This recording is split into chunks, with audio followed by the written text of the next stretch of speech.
Tonight, the first major nor'easter of the season, packing dangerous snow and rain across the country. A driver rescued from a semi-truck dangling off an overpass. Icy highways triggering crashes, spinouts, and major delays. State troopers responding to hundreds of accidents, tens of millions still under alert. We're tracking it all out. Also tonight, intensifying scrutiny into those U.S. boat strikes in Venezuela. The president defending the decision to strike the same boat twice. And the new details tonight where the Secretary of War was when the call was made. High-stakes Kremlin meeting. U.S. officials face-to-face with Putin after he said Russia is, quote, ready for war with Europe. So did the hours-long summit bring a peace deal any closer? The new surveillance images of the moments before that deadly National Guard attack as the suspect appears in court. A dramatic rescue caught on camera, a truck crashing through a fence and plummeting into the water. A Good Samaritan jumping in to help pull the driver out. What he told Top Story about those heart-pounding moments. Winner, winner, hot dog dinner. An iconic Chicago hot dog joint dishing out free meals. What this locker room celebration had to do with it. Plus, are your kids eligible for the Trump investment account? We'll break down what you need to know. Top Story starts right now.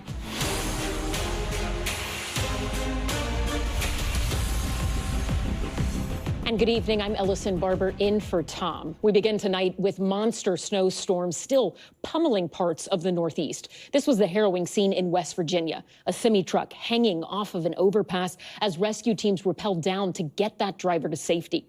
Heavy snow and ice causing dangerous driving conditions up and down the Northeast corridor. Cars and trucks destroyed on Pennsylvania's Route 80. Also in Pennsylvania, this car sliding out of control, crashing into multiple other vehicles. Vehicles backed up as far as the eye can see in the state of Ohio. Cars stalling and spinning out from Missouri to Pittsburgh. This tractor trailer completely flipped over in Connecticut. But we're not in the clear yet. 14 million people under winter weather alerts at this hour with some of the coldest temps on the way. We're tracking it all out, and we're going to begin tonight with Aaron McLaughlin, who leads us off from Pennsylvania. Tonight, a fast-moving storm striking the Northeast, wreaking havoc on the roads as far south as West Virginia. He's advising it is hanging over the ledge. He's advising that the semi is over the ledge. Where for over 5 hours, the cab of this tractor trailer dangled precariously over the side of a bridge. According to reports, the load of bricks the driver was hauling, the only thing that kept him in the air. Video shows the harrowing moments the driver was rescued. Meanwhile, in Pennsylvania, state troopers responded to more than 500 calls reporting crashes and highways shut down. And at the nation's airports, flights delayed as crews work to de-ice planes. Tonight, 14 million Americans under winter alerts, with snow totals up to 10 inches in parts of New England and winter supplies flying off store shelves. We've been super busy. Selling out of ice melter and shovels and everything. In Scranton, Pennsylvania, an alert warning of extreme cold and an all-out effort to stay ahead of the snow. The plows have been working the roads since 7 a.m. You just have to watch for pedestrians. You won't believe how they'll walk right in front of you or behind you. I almost hit a guy on a little moped. So PSA, you see a snowplow steer clear? I would think so. Today, former professional snowplow driver Clyde Best came out of retirement to salt the streets. What's your advice for folks dealing with all this snow? Stay home. NBC's Aaron McLaughlin joins us now from Scranton, Pennsylvania. So, Aaron, airports in the crosshairs of this storm, those airports still seeing some delays, right? Schools, they've got to be feeling it, too. Yeah, that's right, Ellison. More than 6,000 delays today nationwide, with Chicago O'Hare once again being the hardest hit. And school was out for the day here in Scranton, Pennsylvania, as was the case for hundreds of schools across the Northeast. The good news is that storm is set to push out tonight, but it'll be followed by some pretty chilly temps by the end of the week. Ellison. NBC's Aaron McLaughlin in Pennsylvania. Thank you. Let's get over to NBC's meteorologist Bill Cairns for the latest on the forecast. Bill, I mean, how much more does this storm have left in it? Yeah, New Hampshire and Maine, that's about it for the heavy snow, where cleanup time now begins in the Capital District, southern Vermont, Massachusetts, especially in the hills. I did see a report of a foot of snow in the Catskills, so some of the higher elevations did take it on the chin. All of the rain is over in the mid-Atlantic, and you can see where the snow is now, just really New Hampshire and coastal Maine. Now, as far as the winter storm warnings go, they'll be expiring as we go throughout the overnight, but with the cold temperatures moving in, we're going to get some refreezing out there, too. So anywhere that had the heavy snow earlier today, tomorrow morning, we'll probably get some additional school delays, maybe even some cancellations for our friends here to the north. Additional snow, another 3 to 6 inches in general from Portland to Augusta, up I-95 to Bangor, and our friends in down East Maine could pick up about 6 to 8 inches. The other storm that's now impacting areas of the west, this was not a powerful storm, but it is finally ending our snow drought, and especially areas of Colorado. Denver typically has its first inch of snow by October 24th. It hasn't snowed yet in Denver. That changes tonight into tomorrow morning. We are expecting snow on the I-25 corridor from Colorado Springs to Denver. All of these areas are going to be picking up, Allison, about 3 to 6 inches of snow. So keep that in mind for your early morning driving plans. And Bill, there's also a brutal blast of cold air on the way. Where is that? I think a lot of people will probably be complaining more about the cold than they will the actual snow and ice that we just dealt with. It already feels like 7 in Chicago. This is just the beginning, though, because the cold air is located up into Canada, and it's going to be moving in behind this next cold front. So we're going to bundle up tomorrow. Only 10 for a high temperature in Bismarck. That's it. Some of these temperatures are about 20 to 30 degrees colder than they should. So this is January-type cold in the beginning of December. All the dots on this map are record lows expected Thursday and Friday. We have a coating of snow on the ground. We have a cold Arctic air mass coming in. That's the recipe for records to be shattered throughout the Great Lakes, Ohio Valley, and into the Northeast. So how cold will it be? By the time we get to Thursday, Green Bay at 4, Chicago 8. This is as warm as it's going to get, and the wind chills will feel in the negative numbers. All of that cold air, Allison, arrives on Friday for areas of the Northeast. Bundle up and get ready. Yeah. All right, Bill Cairns, thank you. We appreciate it. Next to the other major story we are following tonight, that marathon cabinet meeting at the White House today, where President Trump and his defense secretary defended the decision to strike an alleged drug boat a second time to kill all people on board. The administration also floating an expanded travel ban. NBC's Gabe Gutierrez was in the room. Tonight, President Trump defending striking a boat allegedly carrying drugs to the U.S. twice in early September. I want those boats taken out. And if we have to, we'll attack on land also, just like we attack on sea. And there's very little coming in by sea. I think we've knocked out over 90% of it. 2 people initially survived, and the administration says the decision for a second strike, killing all on board, was made by Admiral Frank Bradley.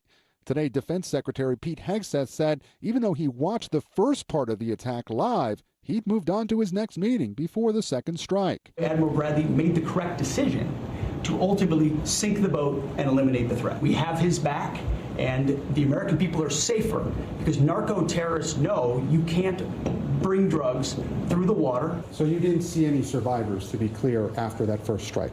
I did not personally see survivors, but I stand, because the thing was on fire. It was exploded and fire is smoke. You can't see anything. You got digital. This is called the fog of war. The Trump administration has labeled drug cartels foreign terrorist organizations, but Democrats are calling the targeting of incapacitated survivors a potential war crime.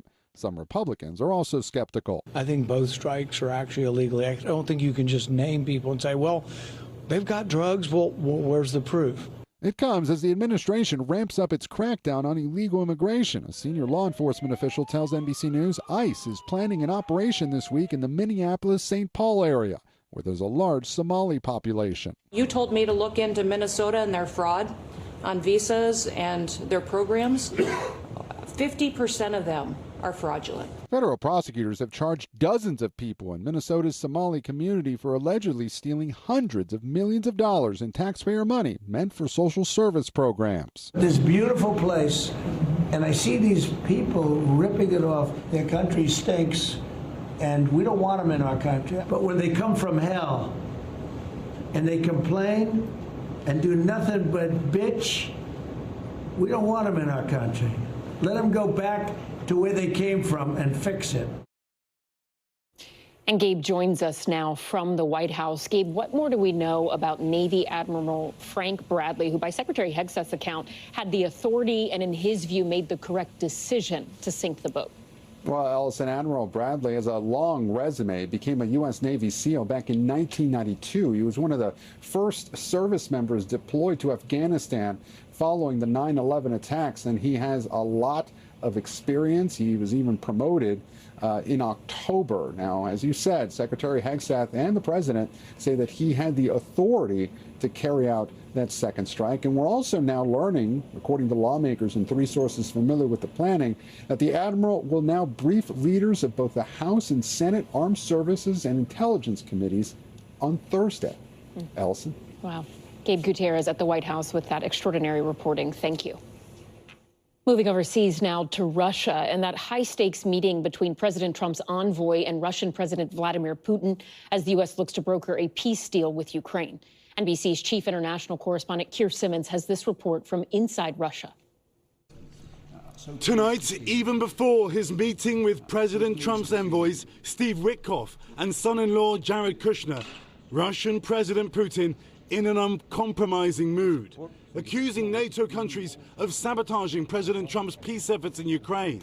We're not going to have a war with Europe, I've already said, but if Europe suddenly wants to wage a war with us and starts it, we're ready right away, Putin said. Putin describing recent changes to the U.S. peace proposal as absolutely unacceptable. And our people are over in Russia right now to see if we can get it settled. Not an easy situation, let me tell you. What a mess. It's a war that never would have happened if I were president. Not even a chance. Kushner and Witkoff were taken to lunch at a swanky Moscow restaurant, while the Kremlin released footage of Putin in military fatigues, being briefed on the war. Appearing emotional over the, quote, slaughter of Ukrainian soldiers by his own Russian troops, but blaming Ukraine. On the streets of Moscow, this man telling NBC News, I want to see the peace. Everyone is just tired of it. The casualties, the victims, he says. And Keir Simmons joins us now from Moscow. Keir, what an eye-opening report. This meeting, odd in a lot of accounts. It lasted about 5 hours today, correct? What else are we learning about what was discussed? Well, that's right. It was a late-night meeting, and as you mentioned, it went on for 5 hours. Immediately after the meeting, Steve Witkoff, and we assume President Trump's son-in-law, Jared Kushner, with him, headed to the U.S. Embassy here in Moscow to make a secure call to President Trump. And President Zelensky of Ukraine has said that he was expecting a call too for the briefing on what happened. Now, we don't know from the U.S. what happened in the meeting, but according to President Putin's foreign policy advisor, Yuri Ushakov, who did speak to Russian reporters afterwards, they agreed on some things, but disagreed on other things. He said it was constructive, but that some of the disagreements were around issues like dividing territory. He said that President Putin was direct and frank with the U.S. delegation about exactly where he did not agree. He said there are no plans at present for a meeting between President Trump and President Putin. So a constructive meeting according to the Kremlin, but not one that has agreed a peace deal, and certainly one where that U.S. delegation have been sent back with many answers to some of the points in the peace plan, a resounding no from the Russians. NBC's Keir Simmons on the ground there in Moscow. Thank you. Back here at home to the new surveillance images of the moments before a gunman opened fire on the National Guard, killing Specialist Sarah Beckstrom and leaving Special Sergeant Andrew Wolf in critical condition. The suspect, an Afghan national, appearing virtually in court today from his hospital bed. NBC's chief Capitol Hill correspondent Ryan Nobles with the latest. Tonight, newly released surveillance images showing the suspect outside a Washington, D.C. metro station 1 minute before prosecutors say he unleashed his deadly ambush, running around the corner and opening fire on National Guard soldiers on patrol, continuing to shoot, then bending down and looking at their bodies on the ground. Prosecutors say the suspect yelled Allahu Akbar and that he was subdued as he was reloading. In a virtual hearing appearing from a hospital bed, Ramanullah Lakhanwal pleaded not guilty to all charges, including first-degree murder. Lakhanwal is an Afghan national and had worked with the CIA in Afghanistan. He was brought to the U.S. during the Biden administration after the chaotic U.S. withdrawal. The Trump administration says there was no proper vetting. Make no mistake, there's no vetting. We have no idea who he is. He has no connections to the community. President Trump has halted all visa processing for people from Afghanistan. 24-year-old Staff Sergeant Andrew Wolf was critically injured in the attack. 20-year-old specialist Sarah Beckstrom was killed. She was like a perfect human being. 20 years old, just started. She was like a baby. She told the parents that she was getting a promotion, and they were so proud of her. Then they get a call that this happened.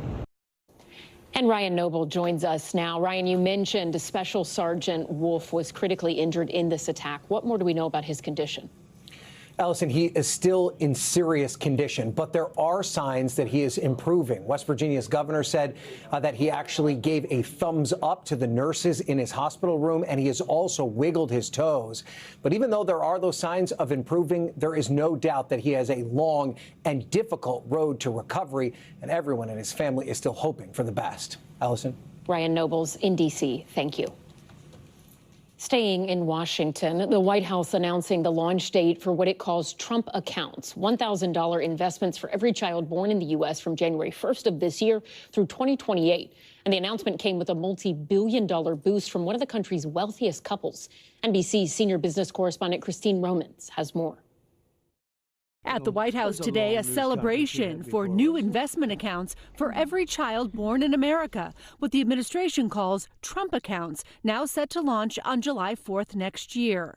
Trump accounts will be the first, I guess you could say, real trust funds for every American child. Those accounts for babies born between January 1st of this year through 2028 will receive $1,000 of federal funds that will grow tax-free. The money is to be invested in broad stock market index funds and can be used for education, housing, or converted into a retirement account once the child turns 18. We believe this is the greatest investment that we could possibly make is in children. At today's event, what President Trump called one of the most generous acts in the history of the country, tech billionaires Susan and Michael Dell announcing they will donate $6.25 billion to expand the accounts to an additional 25 million children. Our gift will cover most of the children that are 10 and under that are not part of the federal program, the 0 to 2-year-olds, and who also live in zip codes where the median income is $150,000 or less. The gift, $250 per child. Others, like family members and employers, can contribute up to another $5,000 a year into the accounts. I have spoken with a number of other wealthy Americans, philanthropists, and we are confident that others will join us. And Christine Romans joins us now on set. So, Christine, how much money could someone have if they start putting this in their account for their kids by the time they turn 18? So if you look at $1,000 that the government's going to put in, and then up to $5,000 each year until they're 18, that can be an employer match, that can be from parents or grandparents, that can be from philanthropists. It could grow if you assume a 7% return on the S&P 500 to almost $200,000. Wow. NBC's Christine Romans, thank you.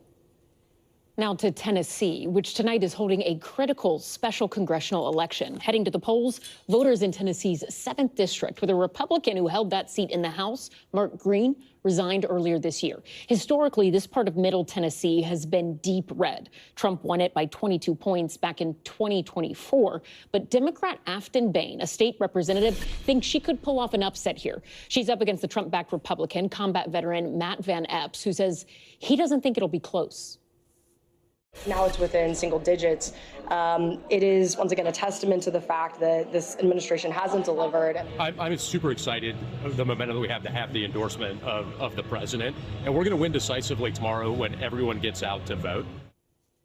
NBC's Capitol Hill correspondent Melanie Zanona is on the trail and joins us now from Van Epps headquarters there in Tennessee. So, Melanie, outside groups have spent a lot of money in the last 2 weeks, right? More than $6.5 million on this race. Heavy hitters like former Vice President Kamala Harris and AOC have campaigned in support of the Democrat. House Speaker Mike Johnson is there rallying with the Republican. Why are the stakes in this race so high?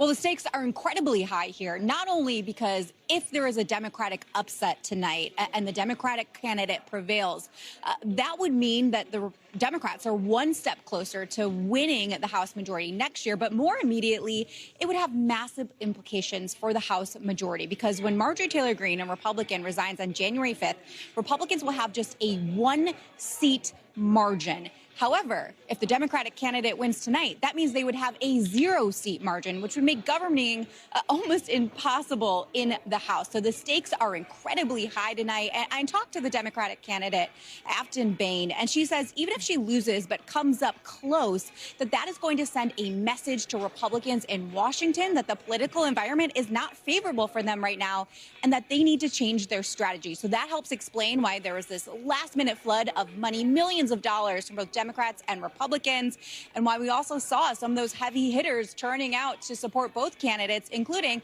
President Trump holding a tele rally last night and Speaker Mike Johnson campaigning in the district all day yesterday.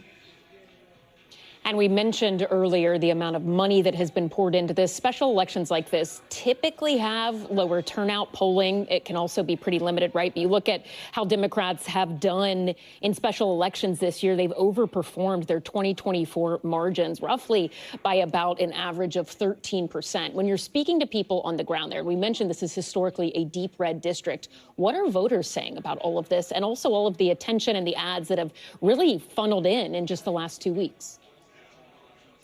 Yeah, Allison, one thing I've heard consistently from voters today is that they're concerned about the cost of living. They said simply it's been harder to pay their bills, to buy their groceries, to put food on the table. And so that is really what is driving people to the polls. Now, of course, President Trump himself campaigned on the issue of affordability and trying to lower healthcare costs and everyday costs for Americans. But so far this year, it has really been Democrats we've seen capitalize successfully on that issue. Just last month, there were elections in both Virginia and New Jersey for the governor's race. Democrats had huge turnout numbers, and they saw very successful victories in both of those states. Now, those are very blue states. Here in Tennessee, where we are, it is the heart of Trump country. So it's going to be a lot tougher for the Democrat to win here. But the race is close, and it's very competitive, Allison. Really interesting stuff. Melanie Zanona on the campaign trail there in Tennessee. Thank you. We're back in just a moment with another round of arrests connected to that viral door kick challenge, the new warning from police tonight, and more shocking details from 50 Cent's documentary about Sean Diddy Combs, the never-before-seen footage from the days leading up to his arrest. Plus, the terrifying rescue caught on camera, a man in Florida jumping into the water to save 2 women trapped inside a truck. You'll hear from the hero who pulled them out. That's ahead on Top Story.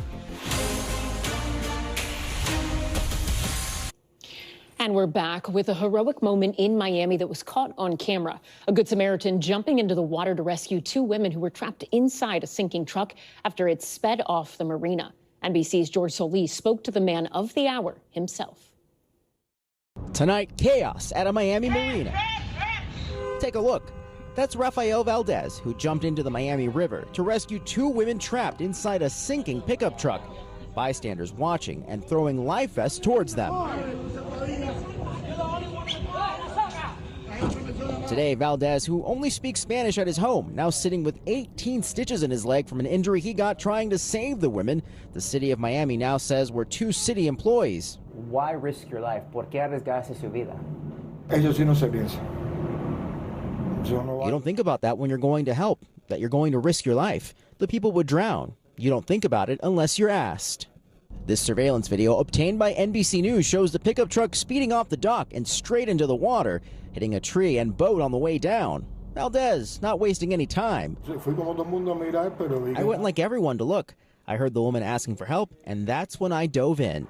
Do you regret it? ¿Te arrepientas? No. Local business owner Mauricio Flores was about to set sail when he heard a loud crash. I heard like a big noise, like an explosion. I ran away to see what's going on. He started filming with his phone, realizing the sinking truck wasn't empty. The girls was saying, help, help, help. They was trapped because of the airbags. That's Valdez in the water, pulling the driver out through the window to safety. offering them his cell phone, but the women were in shock. Do you feel like you're a hero? ¿Te sientes como un héroe? No, I think anyone would have done the same, depending on the reaction that person has in that moment. The city of Miami telling NBC News the two employees were driving a waste department pickup truck, adding they're still investigating the matter along with the Miami police. Tonight, Valdez saying he would do it all over again with this message for the two women. I'm happy they are okay, and be careful driving. Ellison, Miami PD told NBC News there's an accident report, but it won't be available to the public for the next 3 to 5 days. George Solis, thank you. Next tonight, the viral TikTok challenge that police are calling dangerous. It involves kicking strangers' doors, sometimes in the middle of the night, and now 3 teens have been arrested. Here's NBC's Emily Aketa. 911, where is your emergency? Sweetbriar Branch Lane. Someone just tried to kick in our front door. Watch as a masked teen forcefully shoves his foot into a front door, part of a social media trend raising alarm across the country known as the Door Kick Challenge. St. Johns County Sheriff's Office says 3 teens did this at multiple homes last week in Florida. They tracked them down from above. We got 3 secure. And arrested the trio for loitering and prowling. You guys want to get shot by a homeowner when you kick in their front door and they think you're breaking in to kill them? Investigators underscoring it's not a harmless prank. Listen to the frightened homeowner's reaction. My husband was going to open the door with our gun, but he did not. He still has his weapon out, though, correct? His weapon is, in his hand, in case they come back. Home security cameras have captured the Door Kick Challenge from Arizona to Minnesota to California. What may be fun or a cool thing to do amongst their friends and post it on social media is very traumatic to those and terrorizing to those on the other side of the door. This year, 2 young people were shot and killed in similar incidents in Virginia and Texas. And last month, outside of Chicago, there were 5 reports of door kicking, leaving neighbors on edge. It would be unnerving, for sure, to have that happen. As police now try to silence the concerning trend. And Emily joins us now on set. So, Emily, most of these door-kicking incidents are actually happening at night, right? Does that make them more risky or dangerous? Yeah, absolutely. So in the recent surge outside of Chicago, Arlington Heights police say that they're seeing most of these people target the homes late at night when the homeowners are home or even sleeping. So that raises concern and especially fear for a possible intruder. And they say that's why they're trying to prevent, quote, unnecessary and potentially grave repercussions. NBC's Emily Aketa, thank you. And still ahead on Top Story, dramatic new testimony today at the pretrial hearing for Luigi Mangione. What police are revealing about the moments before he was arrested.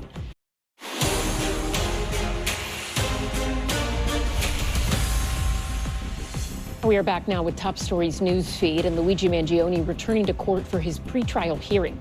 A police officer testifying that Mangione said he was homeless when confronted inside a McDonald's last December. Those moments leading to his arrest.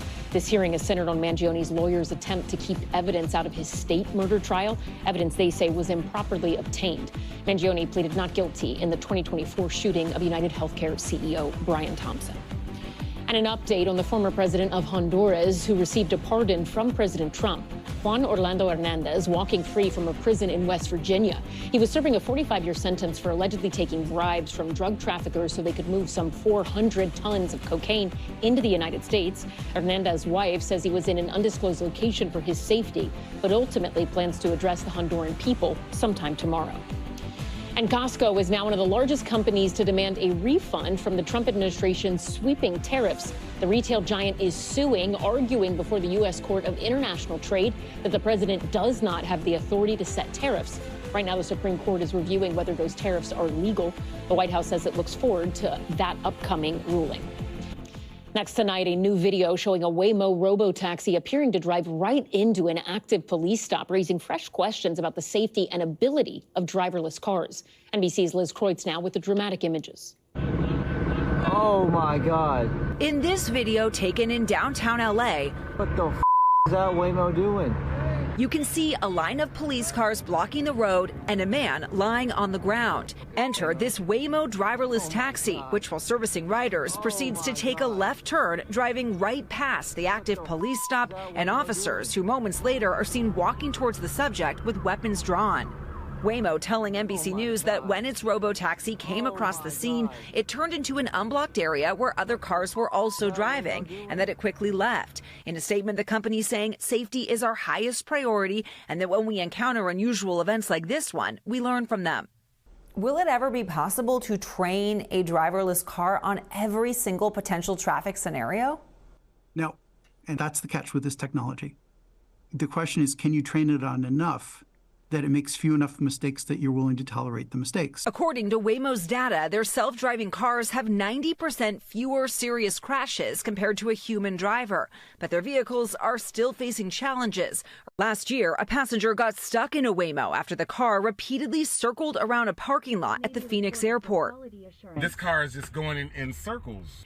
And a federal investigation is now underway into Waymo's repeatedly passing stopped school buses with lights flashing. And Liz joins us now from Los Angeles. So, Liz, are we hearing anything else from police tonight?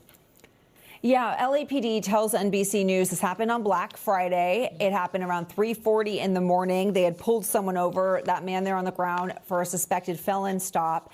And they say that actually the Waymo did not impact or interrupt their operations, but they do say that officers shut down that intersection right after seeing that Waymo make that turn, Allison. All right, Liz Kreutz in our LA bureau there. Thank you.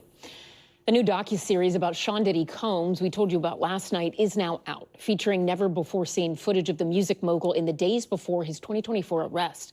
NBC's Chloe Malas sat down with executive producer 50 Cent and has more on the new revelations and what we're hearing from Diddy's legal team. Tonight, the new Netflix docuseries Sean Combs: The Reckoning is out and making headlines. Taking 8 nuclear bombs, you know what I'm saying, straight to the head. And I'm tired of going back and forth with y'all, with the lawyers. That's just not true. Okay, so. With never-before-seen footage of the former hip-hop kingmaker from the days leading up to his 2024 arrest. I'm not a referee. So I'm gonna get off the phone right now. Listen to me. I'm gonna get off the phone right now, and I am gonna let you professionals look at the situation and come back to me with a solution. No matter what nobody said. Let's just here and there, y'all are not working together the right way. We're losing. Combs' legal team says Netflix is relying on stolen footage, even sending a cease and desist to the streamer ahead of its release, calling it a shameful hit piece. Something the documentary's director, Alexandria Stapleton, denied in a statement on Monday, saying that they, quote, lawfully obtained the footage. Hey, yo, you think we can hire editors? Behind the series is executive producer Curtis 50 Cent Jackson, who recently sat down with NBC News alongside Stapleton. How did you get that footage of Diddy? I figured most journalists would not disclose their sources. 50 Cent did not appear worried about potential legal action from Combs. Zero concern about that. There's maybe the last 3 documentaries, you would have said the same thing to that. Last 3 that exist, you know. The project, which took over a year to make, includes interviews from Combs' inner circle. I began to see the ugliness and the nature of him as a human being. That came from me seeing the only thing he cared about was himself. We really tried to chronicle the ecosystem that he created and to give people a very well-rounded perspective. I don't think that the time was really given to really look underneath the hood. One of those interviews is with Danity Kane singer Aubrey O'Day, who in an emotional scene reads an affidavit from a woman saying she walked in on O'Day being assaulted by Combs and another man in 2005. You realize the burden that puts on my soul for the past year, the weight of that man and his I will never get up from under it. Stapleton says O'Day wrestled with whether to share this on camera. She didn't take that information and say, and this happened to me. I think that what you see in the film is her struggling to digest, did this happen to me or not? Combs' team declined to comment on specific claims from the docuseries, calling it a one-sided narrative led by a publicly admitted adversary. 50 Cent denied having bad blood with Combs. Well, it didn't start as a feud. It just started with me being uncomfortable. My invitation to come hang out felt like he was trying to figure out if I was heterosexual or into some other things. so I didn't hang out with him. But it's not a beef because we didn't do anything to each other. The docuseries also re-examines the murders of Tupac Shakur and the notorious B.I.G. in the 90s, raising questions about what Combs knew. Combs has denied all allegations and has never been charged in either death. You don't have Puff Daddy without Biggie Smalls. We had sources, more intel and information. It was the first time that you could really tell this story. Combs stood trial for 8 weeks and was acquitted of the more serious charges of sex trafficking and racketeering and sentenced to 50 months in federal prison for 2 counts of transportation to engage in prostitution. 2 jurors from the trial are featured in the doc. Do you believe that Sean Combs is a violent person? Based on that Intercontinental video, he can be. I thought that they were very different people and they could kind of represent, one grew up knowing who Sean Combs was. One had no idea, who this man was. And their perspectives, were really interesting. For the filmmakers, they say making the documentary was bigger than them. If I didn't say anything, you could assume that all of hip-hop culture is comfortable with his actions. It's bigger than just about Sean Combs or Cassie. It also should be a reflection on us as an American public. Chloe Malas joins us now in studio. Chloe, I understand you just got off the phone with Aubrey O'Day. What did she say? I did. Aubrey O'Day is someone that I've known for many years as a journalist. I've interviewed her. That's how I met her early on in my career. And she said that although she has no official comment, she did give me permission tonight to share with everyone that she was very emotional on the phone with me. She was crying. She was trying to catch her breath, trying to get her words out. And she let me know that she's just now sitting down and watching the docuseries. So. And before we let you go, I have to ask you as well, because Diddy's team has been aggressively fighting this documentary at every turn, right? Can you take us through a little bit of that? Sure. So over the summer, Combs' legal team sent a cease and desist to Netflix, but they had no idea that they had somehow obtained this footage that they are now saying is stolen and unauthorized. Now, we don't know how Netflix or 50 Cent or Alexandria Stapleton, the documentary's director, how they got this footage, but they say that they obtained it lawfully. But as of just yesterday, Combs' legal team sent another cease and desist, but Netflix did not back down. They released this 4-part series, but at some point that cease and desist will be legally filed, and we'll just have to see if Combs' team wants to really pursue a lawsuit here. Really interesting reporting on something you have covered extensively, from the trial now to this. Chloe Malas, thank you so much. Back now with a high-end heist right here in New York City. Video capturing the moment a group of thieves broke into a store that caters exclusively to big-name celebrities. The suspects allegedly making off with nearly $2 million in stolen merchandise. Ida Siegel from NBC New York has this report. 4G Sellers is the kind of Soho clothing store most people don't know about, and that's by design. This store sells exclusively to celebrities like Cardi B, Kim Kardashian, and Drake. But now they are picking up the pieces after an early morning burglary caught on video. The owners say 4 thieves took as much as $2 million worth of one-of-a-kind clothing and belts. 2 guys brought a ladder, their own ladder. They came up the fire escape, threw a brick through this window here, and came in, and they knew exactly what the pieces they were looking for.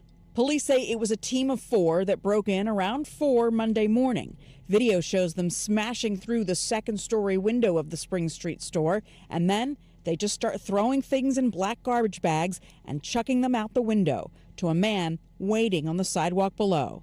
About 100 items total. They took all the jeans, which are the most valuable. They were in the store for 4 minutes. The store owner, Vincent Ferraro, is a celebrity stylist who curates rare pre-worn clothing and then resells it for astronomical prices. He sold some pairs upwards of $90,000, $150,000.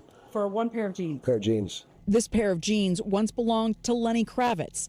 They were also stolen. Vincent's clients include Mark Wahlberg and Travis Kelce, interested in high-end items. And though the $2 million loss is tough to swallow, apparently it's not enough to put them out of business. So this doesn't shut down the business? No, we're not feeling it. Ida Siegel, News 4, New York. Turning overseas now to top stories, Global Watch. Haiti is now on track to hold its first presidential general election in nearly a decade. The government can finally publish an official electoral calendar after receiving approval from the country's Transitional Presidential Council. It's planning to host the first round of voting in August. Haiti has not held a general election since 2016. 4 people have been arrested in South Korea for allegedly hacking over 120,000 home cameras and then selling that footage to foreign websites that share illegal and sexually exploitative content.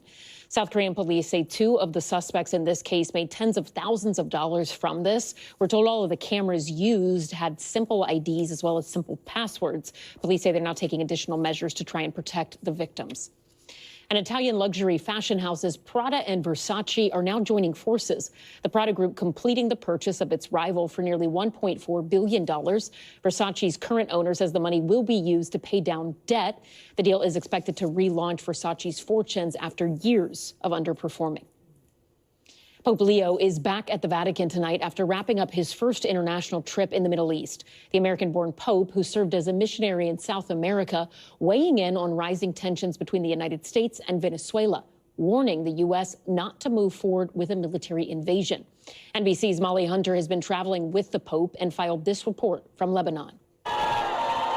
It was quite the send-off for the American Pope, wrapping up his first international trip. People from all over the Middle East crowded onto Beirut's waterfront for a final papal mass. 150,000 people here. Look at these crowds. Look at the flags. There are Lebanese flags, Vatican flags. Everyone here up way before dawn. Mostly in French. Au nom du Père et du Fils et du Saint-Esprit. And English too, speaking to the faithful. To you, Christians of the Levant, have courage.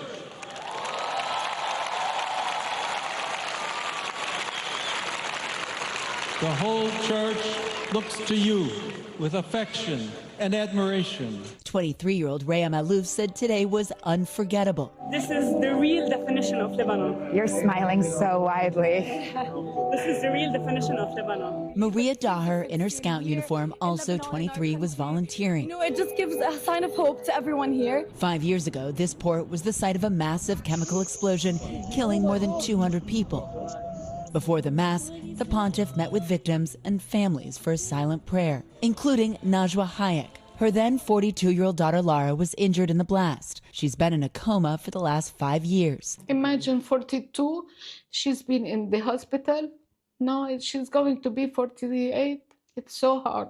So Najwa leaves her on life support. She can't face the alternative. Let her not wake up, but let her be like this. You know, that I reached a fact that, okay, she will not wake up, but I accept it like her, to be her like this.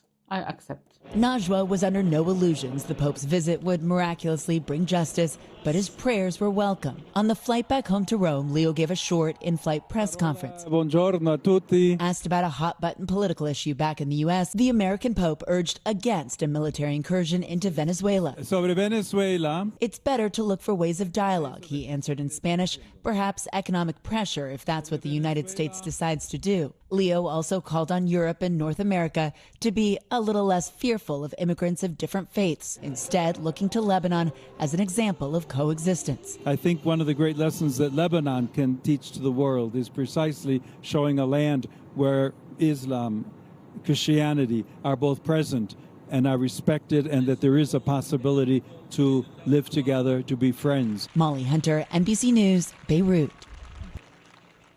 When we come back, a story from Pope Leo's hometown. A popular hot dog stand in Chicago handing out free franks to fans thanks to a little help from their hometown coach.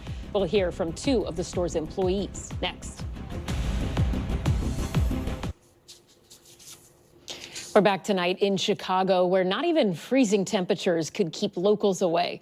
Hundreds of people lining up to get a free hot dog, and it is all thanks to Bears head coach Ben Johnson.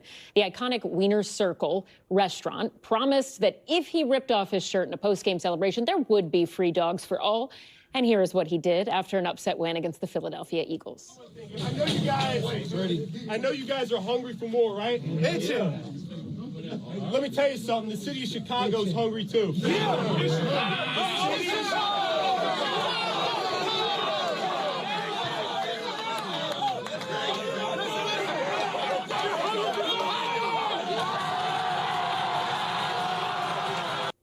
And Chicago fans showed up for their free hot dogs afterwards. This is a line of people wrapping around the block.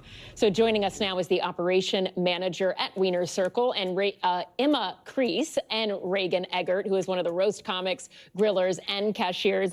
Emma and Reagan, thank you so much for both of you being here. Emma, let me start with you. How did today go from your perspective, and how quickly did you run out of supplies? It was awesome. I mean, honestly, we're over the moon about it.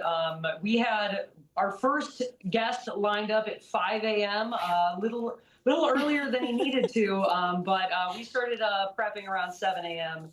And we had a line forming around the block starting around 9. So right off the bat, really, really awesome start to the honestly awesome day. Reagan, what was it like for you? It's been a little chaotic but fun, you know, nothing that we're not used to, you know. But it is definitely fun to see the whole city come out. They showed up and showed out. So I mean, Reagan mentioning that this isn't something that you guys are not used to. This has happened before in the past. Emma, talk to us about that, because this is not the first time the Wieners Club has given out hot dogs after a bet, basically, with the Bears, right? Can you talk to us a little bit how this back and forth sort of began? Yeah, absolutely. I mean, from my perspective, I was in our office, actually, sitting across from the owner, Ari. He's one of the co-owners, and he just tweeted, if Caleb Williams throws 4 touchdowns in a game, we will give away free hot dogs. And I was sitting on the other side of the desk, and I look at my phone. I see the notification. I was like, hey, is this happening? And then you know, he's like, yeah, if it happens. And it happened. And we had a busy, I'd say the line was longer that day, only because it's not as cold. It wasn't as cold back in September. So, but I mean, still the same amount of hot dogs given away. Last time we hit just over 2,000. Yep. Wow. I mean, even looking at this, I know people are like, I can't believe the line was this big. It was so cold. But I'm also like, it's Chicago, honey. Like, you guys are used to this, right? How do you follow this up, given this was so successful? Any plans for the next big thing? Yeah, you know, so that I'd say when the Bears make the Super Bowl, we do have some plans in the works.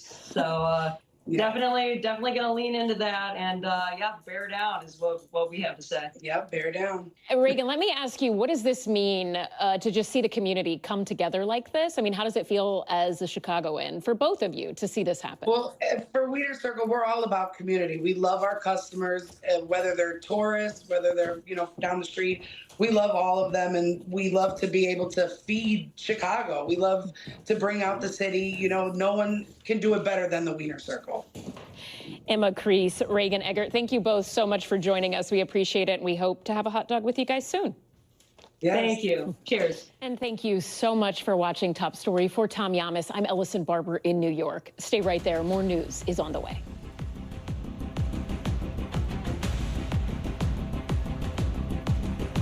We thank you for watching, and remember, stay updated on breaking news and top stories on the NBC News app or watch live on our YouTube channel.